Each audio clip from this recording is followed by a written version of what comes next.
She prayed for heaven, but the earth sealed her fate with silence and stone. In the suffocating twilight of Renaissance Italy, where noble blood stained silken sheets and whispers carried the weight of death, there lived a woman whose grace could not protect her from the slow, crawling doom buried beneath marble and betrayal. Giliola Gonzaga, daughter of dukes, wife to power, prisoner to politics, did not die by sword, poison, or plague, but by silence. Her flesh was not ripped by steel, but by time. Her screams were not heard, not because they lacked fury, but because they were trapped beneath earth and shame. This is not the tale of a murder done in haste, but of a soul lowered, living into a grave, while the bells of God rang in indifference above her. This is the story of noble rot, of decay from within and without, of a woman who was devoured by walls that once bore her family crest. She was born not beneath the warmth of a hearth or the tender hands of a mother humming lullabies, but beneath the weight of tapestries embroidered with the sins of 100 ancestors, in a cold bed where the screams of childbirth were muffled by embroidered cushions and the prayers of wet nurses reeked more of duty than devotion. It was the year 1517, and already the air of the world seemed too thick with incense and calculation for a child to breathe freely. They named her Giliola, a name meant to bloom, but whispered with the formality of a contract. In the house of Gonzaga, children were not born, they were forged. Her father, Federico, Duke of Mantua, held her not in his arms, but in his eyes, appraising her as a future chess piece, ivory and silent, to be moved when the winds of power demanded. Her mother, Isabella, never once rocked her to sleep, but ordered her wrapped in linen scented with clove and camphor, so that even as a babe, her scent would be noble, her breath perfumed for audiences she would not remember. In that palace, silence was the language of survival, and obedience was mistaken for grace.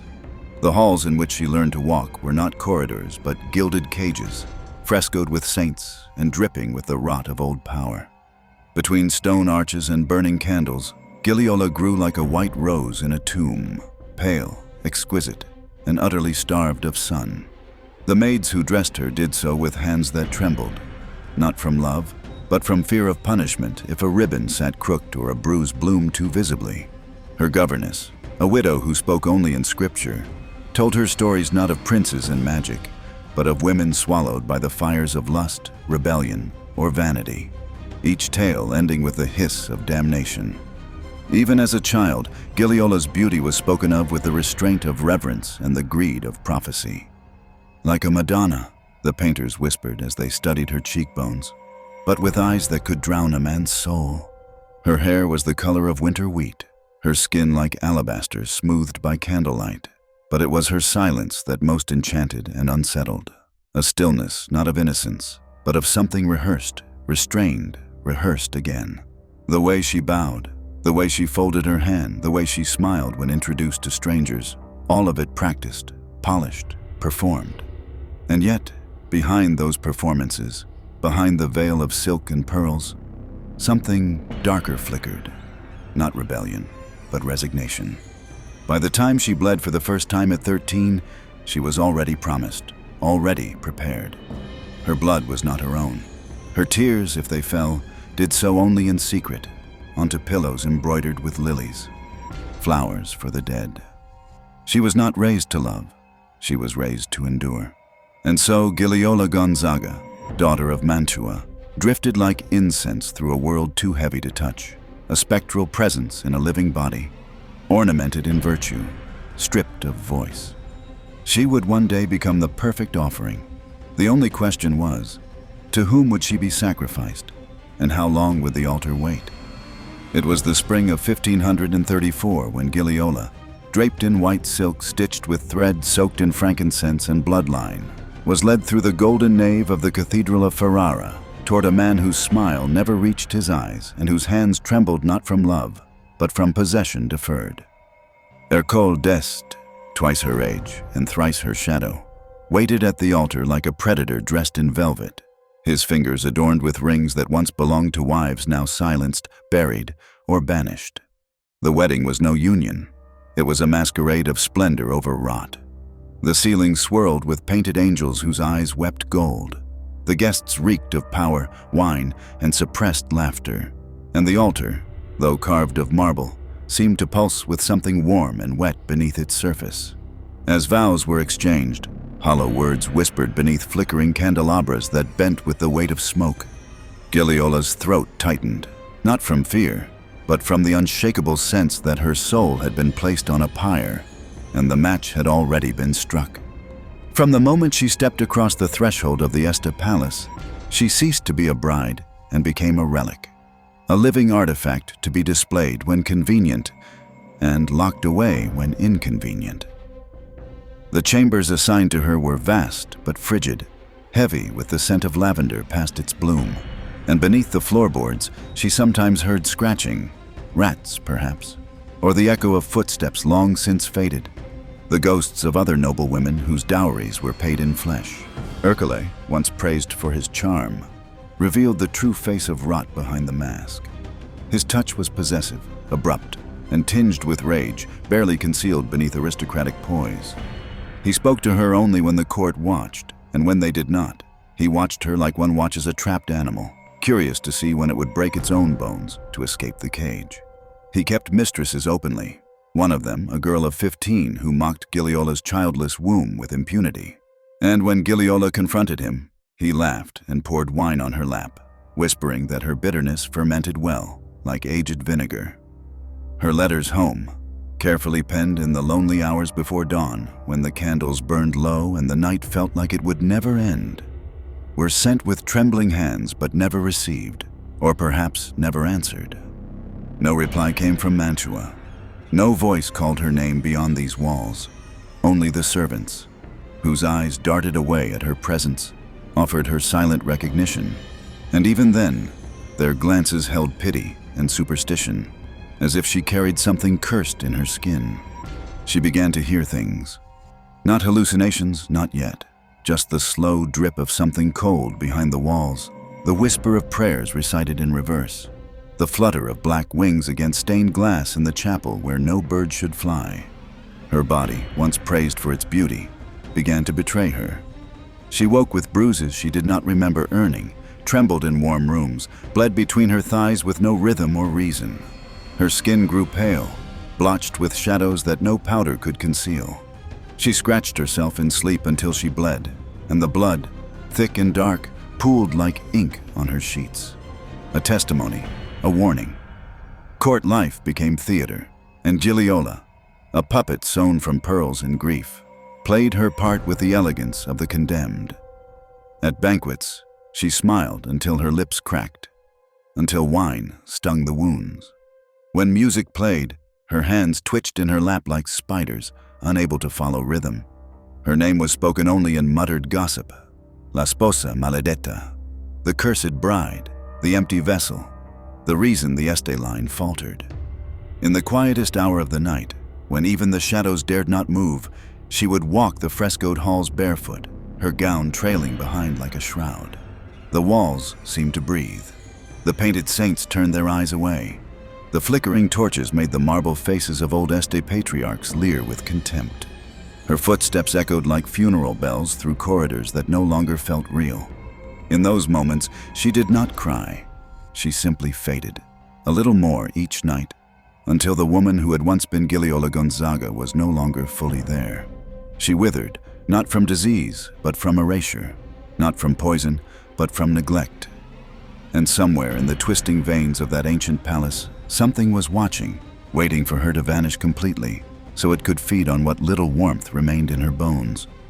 The years passed in silence, thick, suffocating, and scented with decay. And with every moon that rose without the cry of an heir echoing through the halls of Ferrara, the whispers around Giliola Gonzaga darkened from pity to suspicion, from sorrow to disgust.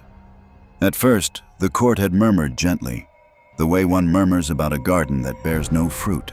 But soon, the speculation bloated with malice. She was not merely barren. She was unnatural, cursed, or worse, a vessel for something the church had no name for. The midwives, women with gnarled fingers and eyes fogged with superstition, spoke in hushed tones about her womb, a hollow crypt where life entered but never stayed, where pulses faded into silence, where every seed rotted before it could flower. They spoke of strange bleedings that stained her bedding with a blackish hue, of clots the size of unborn fists, of groans in the night like beasts dying under moonlight. One claimed she delivered a fetus with no eyes and a mouth sewn shut with flesh. Another swore she saw something slither from between Giliola's legs and vanish into the shadows beneath the cot. No one questioned these stories. They simply believed, because belief was easier than confronting the stench of God's silence. And Giliola, poor pale Giliola, began to believe them too. Her sleep fractured into shards of shrieking dreams and waking hallucinations, visions where saints bled from the eyes and angels turned their wings inward to shield themselves from her. At first, she wept softly, clutching the rosary until her palms bled, whispering Ave Marias into the damp stone of her cell-like chambers. But the prayers curdled on her tongue. She began to chant in Latin, not from scripture, but from somewhere deeper, somewhere dark and wet, like the echoing core of a drowned cathedral. The nuns assigned to watch her crossed themselves when she passed, swearing they smelled sulfur in her breath or saw shadows flicker behind her when she was alone. During Mass, she would dig her fingernails into the wood of the pew until slivers split her skin, blood trickling down to the marble floor in slow, accusing rivers. She stared too long at the crucifix, her eyes glazed, lips twitching in what might have been prayer or curse. When she touched the relics, a saint's tooth, a splinter from the true cross, they blackened at the edges, as if holiness itself recoiled from her fingers. One priest collapsed mid-blessing, claiming a cold hand had gripped his throat when he looked into her eyes. And still, no child came. Her husband, Ercole, who once ignored her with disdain, now addressed her with fury wrapped in holy robes.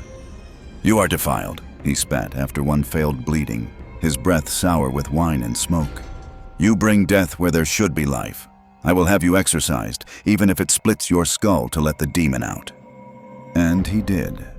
They brought in a Dominican friar from Bologna, a thin man with scorched eyes and a crucifix blackened by time. He arrived with books bound in leathered flesh and relics soaked in myrrh, muttering prayers between choked coughs. The ritual lasted 3 days.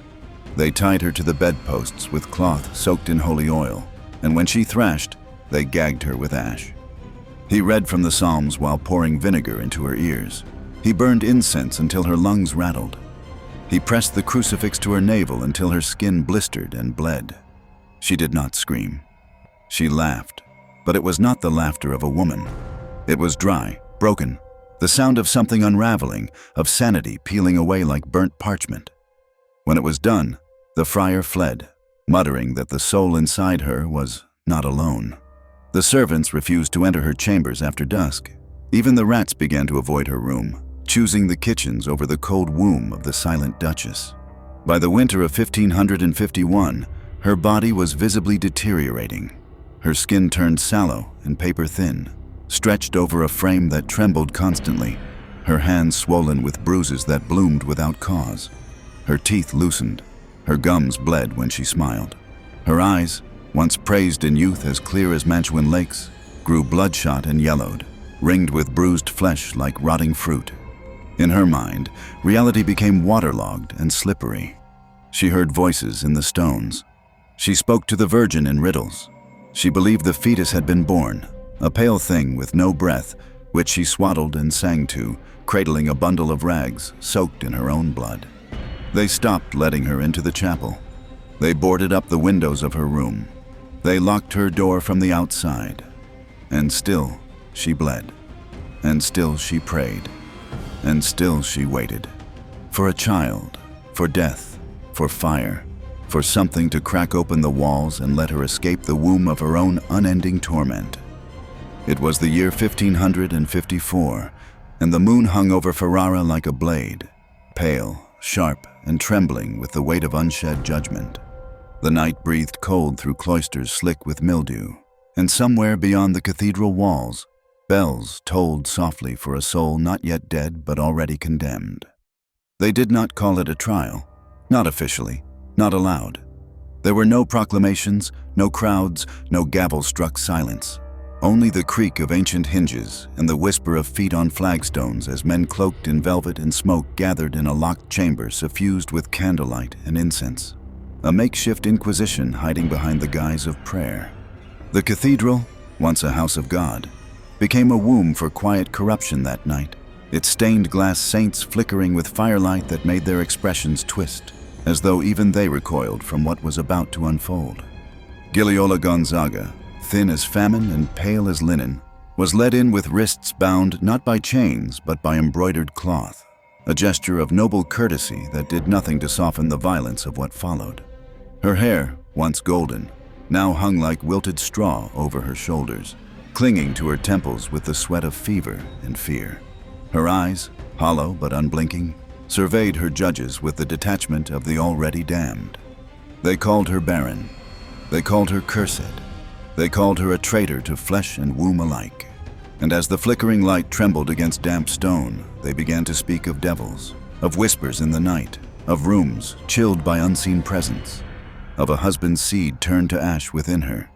A bishop, trembling more from wine than righteousness, recited tales of women who lay with demons and birthed serpents, of shrines that crumbled when she knelt, of candles that sputtered in her presence as though choked by sulfur. The rot, he murmured, began with her. A young priest claimed she had confessed, under sleep and in tongues, that she had offered her womb to the horned prince of the pit. A midwife testified to the sight of her bathing in blood, which later proved to be rusted water from a burst pipe, though the distinction had long since drowned in the room's thirst for spectacle. Even her silence was presented as evidence. Too calm, they said. Too cold. Only the devil keeps such stillness under accusation. Throughout it all, Giliola said nothing. Not from defiance, but from erosion. Her voice, once praised for its delicate cadence, now rasped like dry parchment when she breathed. Her thoughts, already fraying at the seams, drifted between memory and vision. Her mother's face made of bone and salt, her unborn children pressing their faces against the skin of her belly from beneath the grave, angels with burned wings dragging chains through marble corridors. A physician, brought in to testify to her mental disturbance, described the blue-black bruising on her spine, the spontaneous bleeding from her ears, and the way her pupils no longer contracted with light. He declared her neither sane nor mad, but in possession of an interior unholy. The phrase lingered in the air like incense turned sour. Then came Urkel. He did not address her. Not once. He stood behind a screen of velvet, watching without blinking as the sentence was read aloud. To be buried in silence by stone, for the good of the soul and the salvation of the bloodline. There would be no executioner, no blade, no public pyre to consume her. That would have been too clean, too merciful. Instead, she would be laid to rest, the bishop said, in holy isolation. Entombed not as a punishment, but as a sacrament, a spiritual cleansing by suffocation. They told her it was God's will. They told her it was love. And when the candles guttered low and the bells tolled again, once, twice, a third time, the chamber emptied, leaving Giliola alone with the sentence still echoing in the stones. She lowered her head, and for the first time in weeks, she wept, not from sorrow, but from the bitter, rupturing clarity that her life would end not in fire, nor in madness, but in forgetting. No one raised a hand to stop it. No one begged for her mercy. And outside, the moon bled light onto the cathedral's roof like a final, silent benediction. They said she would sleep with God, but the ground they chose was damp, lightless, and far from heaven. Beneath the convent of San Giorgio, beneath the damp breath of the earth and the sanctified rot of forgotten saints, there was a passage seldom walked, a tunnel of stone and shadow carved not for the living, but for those whom the church had chosen to silence without blood. The walls there wept, not water, but a slow, sticky seepage that reeked of mildew, old bones, and the kind of death that does not announce itself with trumpets, but with the slow unfurling of mold on flesh. They brought her there without ceremony. No procession, no priest, no psalm. Just two monks with faces drained of expression, their eyes fixed anywhere but on the woman they escorted like a ghost on borrowed feet. Giliola Gonzaga, or what remained of her, moved with the weight of someone who had already buried herself 1,000 times in dream. Her white nightdress, yellowed with age and sorrow, clung to her like wet shroud fabric, and the veil over her face was stiff with dried tears and blood from her bitten lips. She did not resist. Resistance would have required hope. The crypt they prepared was scarcely larger than a confessional, a cavity of stone with a floor lined in straw that had not been changed in decades. Its air thick with the coppery tang of rusted hinges, candle smoke, and the faint, sweet stench of past decay. The torchlight wavered on the slime-slick walls, and in the flickering gloom, the bones of those who had come before her, saints, sinners, sisters, seemed to shudder, as if recoiling from what was about to enter. There was no coffin, there was no bed, only stone, and silence. When they sealed the iron-banded door with mortar, slowly, methodically, like closing the mouth of a sinner, Giliola did not scream. Not at first. She simply laid her head against the wall, listening to the sound of the trowel scraping the last breath of light from the world. And when the final crack vanished, when no sliver of candlelight remained to offer shape or mercy, then, and only then, did she begin to scream. It started as a low whimper, dry and skeletal, but rose into a wail that scraped the very mortar of the room, her voice tearing itself apart as she pounded her fists into the walls until her knuckles split and her fingernails curled backward, breaking off one by one, leaving streaks of blood like dying prayers across the stone. She screamed until her throat blistered, until her voice gave out in a wet cough of blood and bile and silence. Time twisted. Hunger arrived early, chewing at her belly with hot teeth, followed by thirst, a deeper torment, slow and relentless, like needles under the skin. Her mouth dried, then cracked. Her tongue swelled. She tried to lick the damp walls, to drink the slime, to taste the rot, but it only made her retch, her body rejecting even the mercy of filth. Her legs gave out. She crawled, first to stay warm, then to feel something, anything, in the pitch, dragging herself in circles like a blind dog around its grave. And then came the visitors. The rats arrived first, emboldened by silence. They skittered over her bare legs as if inspecting meat not yet cooled, sniffing the air thick with fear and failing breath. One nibbled at her heel while she slept, or hallucinated sleep, and she awoke to the warm trickle of blood. The sensation both unbearable and oddly welcome, a reminder she was still flesh. Then came her mother's voice, singing lullabies that Giliola had never truly heard in life, now coiled with menace, distorted as if sung through a throat filled with worms. Then the Virgin appeared, cloaked in ash, her marble eyes bleeding dark tears, arms outstretched not in comfort, but in accusation. Her unborn children came last. They whispered from the floor, from the walls, from inside her own ribcage, voices soft and wet like things half-formed. "Why did you bury us, Mother?" Her mind frayed, unwinding like a tapestry pulled by insects.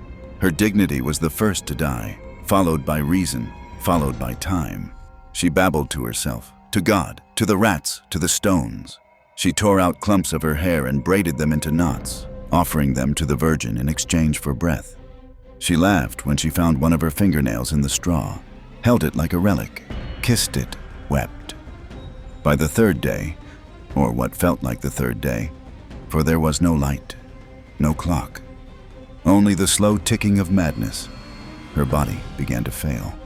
She defecated where she lay, curled in her own filth like a fetal echo of life, the stench unbearable even to the rats, who withdrew. Her skin turned gray-green, mottled, her lips split open like dry parchment. Ulcers bloomed across her thighs. Her belly swelled not with child, but with rot. And then, mercifully, it ended. She died with her mouth open, as if still trying to drink air, as if still calling to something above, God perhaps, or simply the wind. But no one answered. No one came. The convent above her returned to its prayers. The earth did not tremble. The bells did not toll. Only the room changed, grew colder, heavier, cursed in a way no relic could undo. Giliola Gonzaga was gone. But the stone room would never forget. Time did not heal the room. It merely wrapped it in deeper silence.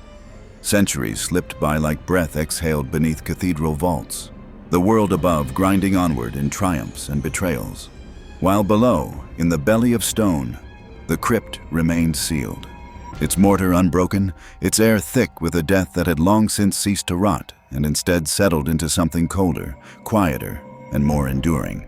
Dust thickened in layers, not as forgetfulness, but as witness. Each mote a prayer left unanswered, each crack in the wall a vein of memory pulsing beneath plaster. Giliola Gonzaga did not return, not in flesh, not in name, but her absence festered like a wound beneath the foundation of Ferrara itself. No holy water could cleanse the whispering chill that clung to the stones near the convent's eastern wing. Servants refused to sleep above it. Nuns crossed themselves twice when passing the stairwell. Some swore they heard tapping, faint, rhythmic, like fingernails rasping behind walls. And when wind passed through the cloisters, it carried with it the scent of mildew, blood, and something older than decay. The house of Este would endure for a time, building palaces, naming sons, painting lies into frescoes so vivid they almost wept. But the deeper truth curled beneath the marble, that a woman, once a daughter of nobility, had been offered not to history, but to hunger and stone. And that act had stained the lineage not with blood, but with remorse. Ercole d'Este died with his tongue swollen in his mouth, gibbering of pale figures behind the tapestries and a cradle rocking itself in the night. His heirs fell into scandal, madness, and exile. The bloodline did not burn. It rotted, slowly, like a velvet curtain left to mold in a sealed chapel. By the time Ferrara was stripped of its grandeur and its dukes dissolved into irrelevance, Giliola's name was no longer spoken, not out of disdain, but out of dread. She had become legend, the nameless bride entombed for the sin of being inconvenient, the woman whose womb was buried to protect a crown that could no longer bear weight. Children in Mantua were warned not to tell lies, or the lady in the wall would come with her veil of bone and silence. Scholars dismissed it as folklore. Priests would not speak of it at all, but the stone remembered. And in the end, it was not sword or rebellion that ended the dynasty. It was not plague, nor war, nor divine punishment wrapped in thunder. It was something quieter, a curse carved in silence, a whisper behind closed doors, the last breath of a woman who had no grave but the dark, no epitaph but a scream sealed in mortar, no legacy but dread. Giliola Gonzaga was buried, but she was never, ever forgotten.